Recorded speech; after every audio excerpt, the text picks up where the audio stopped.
အလုံနာရဲ့လေးမှာမိသားစုနဲ့သူပျော်ပွဲစားထွက်မလို့မိုးကလည်းရွာနေတော့မိုးတဲအောင်စောင့်နေပါတယ်ရှင်ဒါကတော့ကျမတို့အိမ်ရှိကကမ်းခြေလမ်းလေးဖြစ်ပါတယ်အရန်ကုန်မှာလှတော့နော်ဒီလမ်းလေးကတော့ဘန်းတိုင်းဘက်ကိုသွားတဲ့တောင်ဘက်လမ်းလေးဖြစ်ပါတယ်အကွေးကောက်တွေနဲ့တော်တော်လေးကိုလည်းလှပါတယ်နော်ယူလေးကိုလည်းကြည့်လိုက်ပါဦးရှင်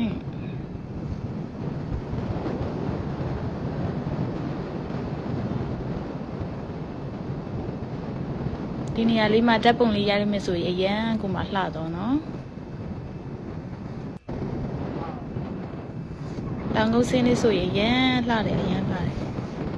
ပင်လေကမ်းခြေ view လေးအရန်မိုက်တယ်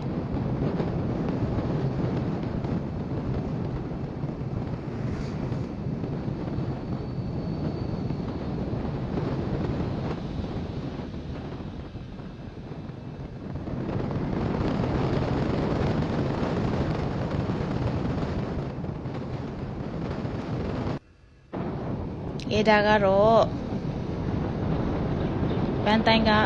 ဘက်ကမ်းခြေလမ်းဖြစ်ပါတယ်ကမ်းခြေဘက်ကိုဆင်းမဲ့လမ်းပေါ့နော်ရောက်ပါပြီရှင်အဲ့ဒီမှာတော့မိသားစုလေးတွေဗီဒီယိုလေးနဲ့စောင့်နေပါတယ်နော်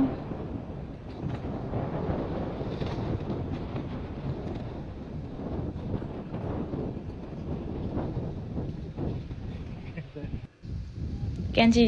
ဘန်းတိုက်ကမ်းခြေကလည်းအကျေကြီးပဲရန်ကိုမှလှတော့နော်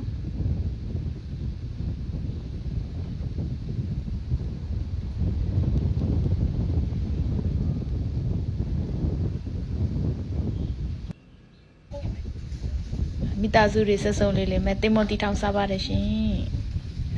စားကြပါအောင်နော်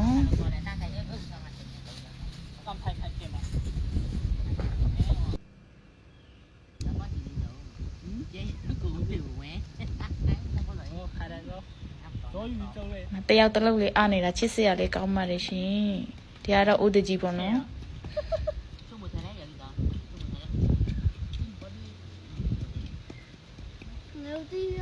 ได้ไหม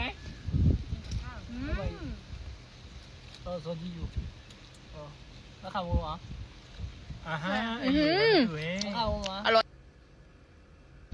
โอเปย์ใหญ่ดีเปย์ใหญ่ไม่ยอมใหญ่ๆนั่นนี่ชิ้นนี่โอเปย์นี่ใหญ่ดีเปย์นี่ใหญ่ใช่ดีเปย์นี่เบาๆอ่ะไอ้ชอยใหญ่ไอ้ชอยเดี๋ยวแล้วจ่อเลยพ่นเลยจ่อฮัลโหลဒါကတော့ကျမတို့တာမိပါရှင်